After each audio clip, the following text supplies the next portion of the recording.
Ok, nesta oração nós vamos fazer algo divertido.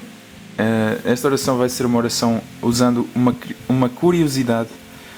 Nesta oração nós vamos estar a ler precisamente o capítulo da Bíblia que fica no meio, no centro do Antigo Testamento.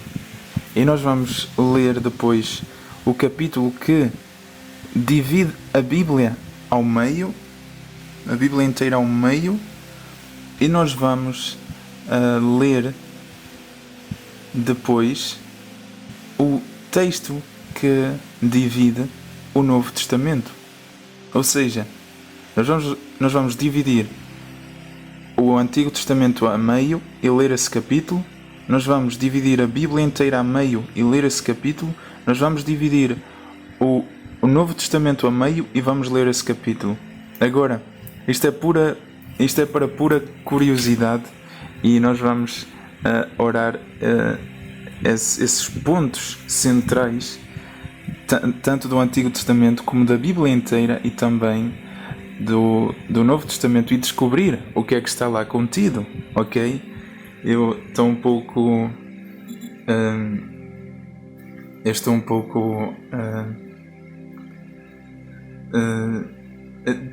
interessa-me o que é que vai estar contido nestes livros, aliás, nestes capítulos precisos, destes livros precisos, e assim perceber o conteúdo. Então eu vou fazer um após o outro, ok? E nós vamos, antes de começar, orar um Pai Nosso, ok? Então vamos orar. Pai Nosso, Jeová que estás nos céus, santificado seja o seu nome. Venha sobre nós o seu reino. Seja feita a sua vontade, assim na terra como no céu. O pão nosso de cada dia nos dê hoje. Perdoa as nossas dívidas, assim como nós perdoamos os nossos devedores. Não nos deixes cair em tentação, mas livra-nos do iníquo. Em nome de Jesus Cristo. Amém. Nós vamos então ler, começar com Jó 29, que separa o Antigo Testamento. E Jó 29 diz: Jó continuou o seu discurso dizendo: Quem me dera voltar aos meses passados, aos dias em que Deus cuidava de mim, quando Ele fazia a sua lâmpada brilhar sobre a minha cabeça, e eu andava na escuridão pela sua luz. Quando eu estava no meu vigor e sentia a amizade de Deus na minha tenda, quando o Todo-Poderoso ainda estava comigo e os meus filhos estavam ao meu redor, quando os meus pés eram banhados em manteiga e as rochas despejavam correntes de azeite para mim, quando eu ia ao portão da cidade e ocupava o meu assento na praça. Os jovens viam-me e abriam passagem, e até os idosos se levantavam e permaneciam de pé. Os príncipes ficavam calados, tapavam a boca com a mão. A voz dos homens importantes era silenciada, a sua língua colava-se ao céu da boca. Quem me ouvia falava bem de mim, e os que me viam testemunhavam a meu favor. Pois eu salvava o pobre que clamava por ajuda, e também o órfão, e qualquer um que não tivesse quem o ajudasse. O que estava prestes a morrer abençoava-me, e eu alegrava o coração da viúva. Eu vestia a justiça como minha roupa, a minha retidão era como uma túnica e um turbante. Eu era olhos para o cego e pés para o coxo. Eu era um pai para os pobres, e examinava a causa jurídica de quem não conhecia. Eu partia o queixo ao malfeitor e arrancava a presa dos seus dentes. Eu costumava dizer: morrerei na minha própria casa, e os meus dias serão tão numerosos como os grãos de areia. As minhas raízes irão espalhar-se até às águas, e o orvalho passará toda a noite sobre os meus ramos. A minha glória é constantemente renovada, e o arco na minha mão continuará a tirar. Todos me escutavam com atenção, esperando em silêncio pelo meu conselho. Depois de ter falado, não tinham mais nada a dizer. As minhas palavras entravam suavemente nos seus ouvidos. Eles esperavam-me como se espera pela chuva. Abriam bem a boca como se fosse para beber a chuva da primavera. Quando eu sorria para eles, mal podiam acreditar. A luz do meu rosto tranquilizava-os. Eu dava-lhes orientação como o seu cabeça, e vivia como um rei entre as suas tropas. Quem pode, como quem consola os que choram. E nós vamos ler o Salmo 118, que divide a Bíblia inteira a meio, e o Salmo 118 diz: Agradeçam a Jeová, pois Ele é bom, o seu amor leal dura para sempre. Que diga então Israel, o seu amor leal dura para sempre. Que digam então os da casa de Arão, o seu amor leal dura para sempre. Que digam então os que temem a Jeová, o seu amor leal dura para sempre. Invoquei-a já na minha aflição, já respondeu-me e levou-me para um lugar seguro. Jeová está do meu lado, não terei medo. O que me pode fazer o homem? Jeová está do meu lado como meu ajudador. Olharei triunfantemente para os que me odeiam. É melhor refugiar-se em Jeová do que confiar nos humanos. É melhor refugiar-se em Jeová do que confiar em príncipes. Todas as nações me cercaram, mas em nome de Jeová eu fiz com que fugissem. Cercaram-me? Sim, eu estava cercado de todos os lados.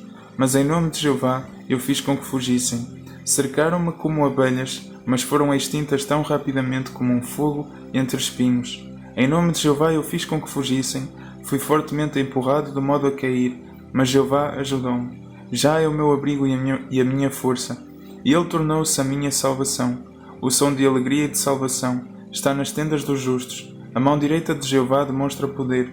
A mão direita de Jeová enaltece. A mão direita de Jeová demonstra poder. Não morrerei, eu viverei, para declarar os atos de Já. Já disciplinou-me severamente, mas não me entregou à morte. Abram-me os portões da justiça. Entrarei por eles e louvarei a Já. Este é o portão de Jeová. Os justos entrarão por ele. Vou louvar-te, pois tu respondeste-me, e tornaste-te a minha salvação. A pedra que os construtores rejeitaram tornou-se a principal pedra angular. Isto procede de Jeová. É maravilhoso aos nossos olhos. Este é o dia que Jeová fez. Neste dia vamos exultar e alegrar-nos. Jeová, nós pedimos-te, salva-nos, por favor. Jeová, dá-nos a vitória, por favor. Bendito é aquele que vem em nome de Jeová. É da casa de Jeová que nós vos abençoamos. Jeová é Deus, Ele dá-nos luz. Acompanhem o cortejo festivo, com ramos nas mãos, até os chifres do altar. Tu és o meu Deus e eu vou louvar-te. Meu Deus, eu vou exaltar-te. Agradeçam a Jeová, pois Ele é bom. O seu amor leal dura para sempre. E nós vamos então ler Romanos 8, que divide o Segundo Testamento. E Romanos 8 diz: Portanto, não há nenhuma condenação para os que estão em união com Cristo Jesus, pois a lei do Espírito que dá a vida em união com Cristo Jesus libertou-te da lei do pecado e da morte. O que a lei era incapaz de fazer, visto que era fraca, por causa da carne, Deus fez por enviar o seu próprio Filho na semelhança da carne pecaminosa, para eliminar o pecado, condenando assim o pecado na carne, para que as exigências justas da lei se cumprissem em nós, que não andamos de acordo com a carne, mas de acordo com o Espírito. Pois os que vivem de acordo com a carne fixam a mente nas coisas da carne, mas os que vivem de acordo com o Espírito, nas coisas do Espírito. Pois fixar a mente na carne significa morte, mas fixar a mente no Espírito significa vida e paz. Porque fixar a mente na carne significa inimizade com Deus, visto que a carne não está em sujeição à lei de Deus. De facto, nem pode estar. Portanto, os que vivem em harmonia com a carne não podem agradar a Deus. No entanto, vocês não vivem em harmonia com a carne, mas com o Espírito. Se o Espírito de Deus realmente mora em vocês, mas se alguém não tem o Espírito de Cristo, esta pessoa não lhe pertence. Se porém Cristo está em união convosco, o corpo está morto por causa do pecado, mas o Espírito é vida por causa da justiça. Portanto, se o Espírito daquele que levantou Jesus dentre os mortos mora em vocês, aquele que levantou Cristo Jesus dentre os mortos também dará vida aos vossos corpos mortais, por meio do seu Espírito que mora em vocês. Assim, irmãos, não estamos sob obrigação para com a carne, ou seja, para viver de acordo com a carne, pois se viverem de acordo com a carne, certamente morrerão. Mas se pelo Espírito entregarem à morte as práticas do corpo, viverão, porque todos os que são guiados pelo Espírito de Deus são realmente filhos de Deus. Pois vocês não receberam um espírito de escravidão, que causasse novamente temor, mas receberam um espírito de adoração, como filhos, e é por meio desse espírito que clamamos: Abba, Pai. O próprio Espírito dá testemunho com o nosso espírito de que somos filhos de Deus, Então, se somos filhos também, somos herdeiros, herdeiros de Deus, mas co-herdeiros com Cristo, desde que soframos com Ele, para que também sejamos glorificados com Ele. Portanto, considero que os sofrimentos da época atual não são nada em comparação com a glória que será revelada em nós, pois a criação aguarda com viva expectativa a revelação dos filhos de Deus, porque a criação foi sujeita à futilidade, não pela sua própria vontade, mas pela vontade daquele que a sujeitou à base da esperança, de que a própria criação também será liberta da escravidão à decadência e terá a liberdade gloriosa dos filhos de Deus, pois sabemos que toda a criação continua a gemer e a sentir dores até agora. Não apenas isso, mas também nós mesmos, que temos as primícias, isto é, o Espírito, sim, nós mesmos gememos no nosso íntimo, ao passo que esperamos ansiosamente a adoção como filhos, sermos livrados do nosso corpo por meio de resgate, pois fomos salvos nesta esperança, mas a esperança que se vê não é esperança, pois como pode uma pessoa esperar por uma coisa que vê? Mas se esperamos por aquilo que não vemos, continuamos a aguardar com viva expectativa e esperança. Do mesmo modo, o Espírito também nos ajuda na nossa fraqueza, pois o problema é que, às vezes, não sabemos o que precisamos de pedir em oração, mas o próprio Espírito intercede por nós com gemidos não pronunciados. No entanto, aquele que examina os corações sabe a intenção do Espírito, porque este intercede a favor dos santos, em harmonia com a vontade de Deus. Nós sabemos que Deus faz com que todas as suas obras cooperem para o bem daqueles que amam a Deus, os que são chamados segundo o seu propósito. Porque aqueles a quem primeiro deu consideração, a esses também predeterminou que fossem modelados à imagem do seu Filho, para que este fosse o primogênito entre muitos irmãos. Além disso, aos que ele predeterminou, também chamou, e aos que chamou, também declarou justos. Finalmente, aos que declarou justos, também glorificou. O que diremos então sobre estas coisas? Se Deus é por nós, quem será contra nós? Visto que Ele nem mesmo poupou o seu próprio Filho, mas entregou-o por todos nós, será que juntamente com Ele não nos dará também bondosamente todas as outras coisas? Quem é que levantará acusações contra os escolhidos de Deus?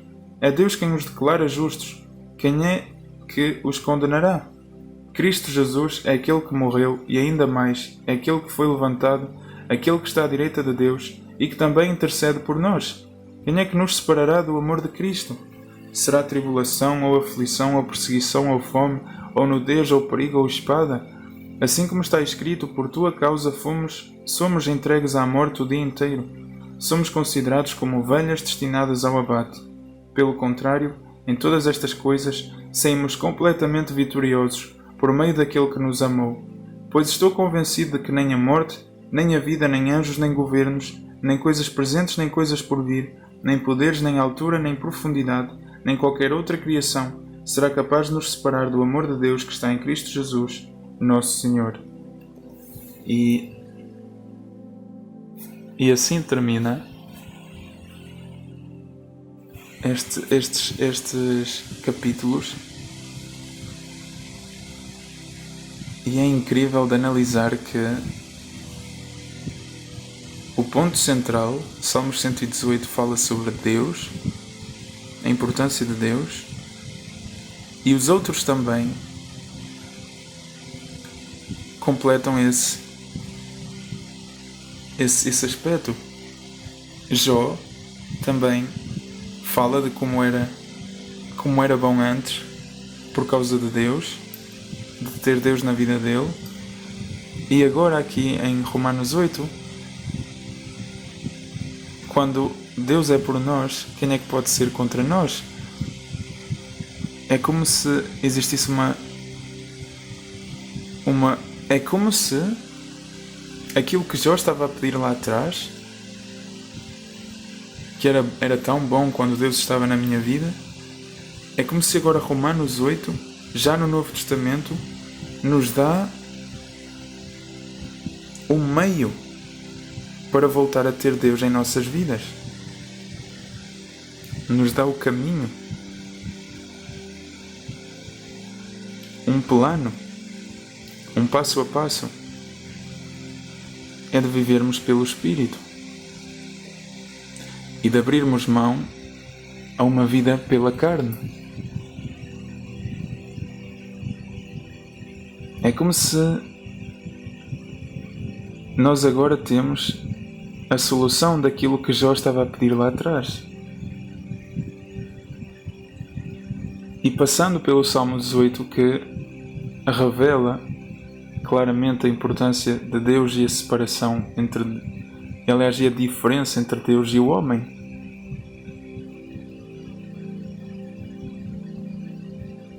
É algo profundo de analisarmos que mesmo a Bíblia,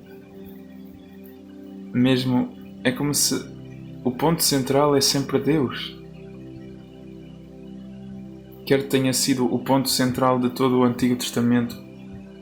E estamos a observar isto num aspecto de apenas separar os capítulos, pegar na totalidade de capítulos que existe no Antigo Testamento, dividi-los a meio, pegar na quantidade de capítulos que existe no Novo Testamento, dividi-los a meio, pegar na quantidade de capítulos que existem em toda a Bíblia e dividi-los a meio, e nesses capítulos centrais, neles é expressa a importância de Deus, não do homem, mas a de Deus, para indicar que a Bíblia ela veio de Deus.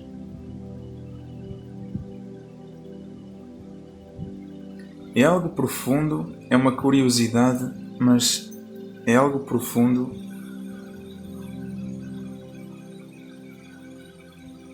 E a Bíblia, ela deixa-nos muitas intrigas também. E essas intrigas, elas são normais porque porque Deus ele é muito diferente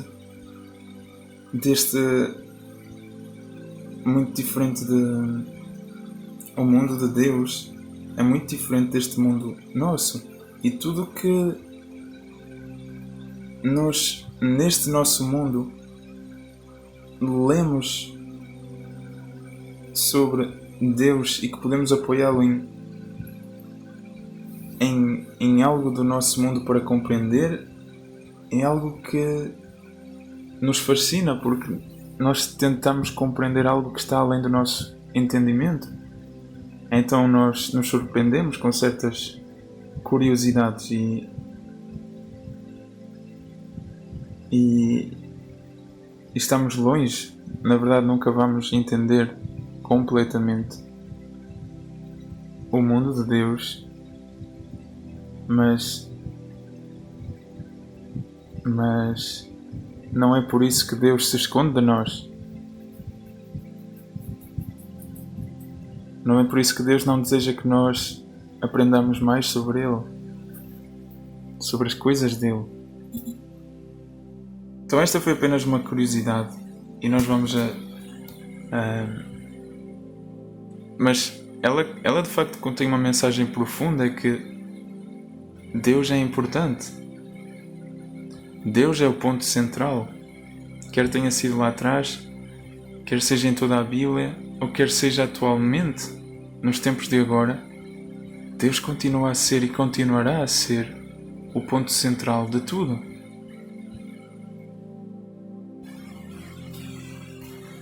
Essa é a mensagem. Essa é a mensagem que não se repetiu uma, nem duas, nem três. Aliás, nem uma nem duas, mas 3 vezes nesta oração. Nesta análise. É que Deus é quem está no centro de tudo. Por isso,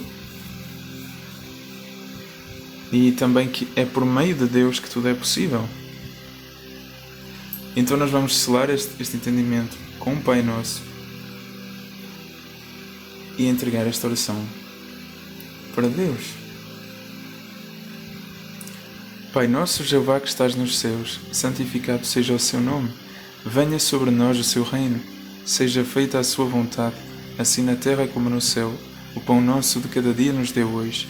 Perdoa as nossas dívidas, assim como nós perdoamos os nossos devedores.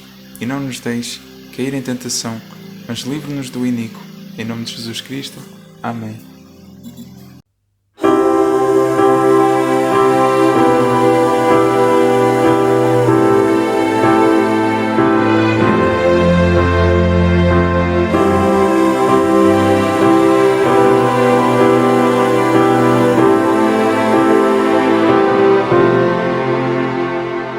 Supremo Criador, o Rei da eternidade, a fonte da verdade. Teu nome é Jeová. Que honra para nós é sermos o teu povo. Teu nome glorioso a todos proclamar. Grandioso, eterno, teu nome é Jeová. E em todo o universo não há ninguém maior. Que as pessoas te conheçam e venham te adorar.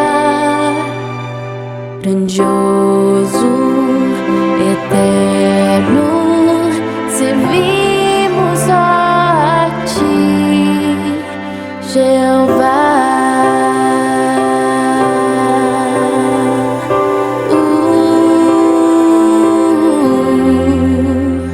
Só tu nos fazes ser aquilo que desejas, cumprindo tuas promessas. Teu nome é Jeová. Que honra tu nos dás, levar teu belo nome, que todos o proclamem. Conosco vão cantar. Grandioso, eterno, teu nome é Jeová. E em todo o universo não há ninguém maior. Que as pessoas te conheçam e venham te adorar. Grandioso, eterno, servimos só a ti, Jeová.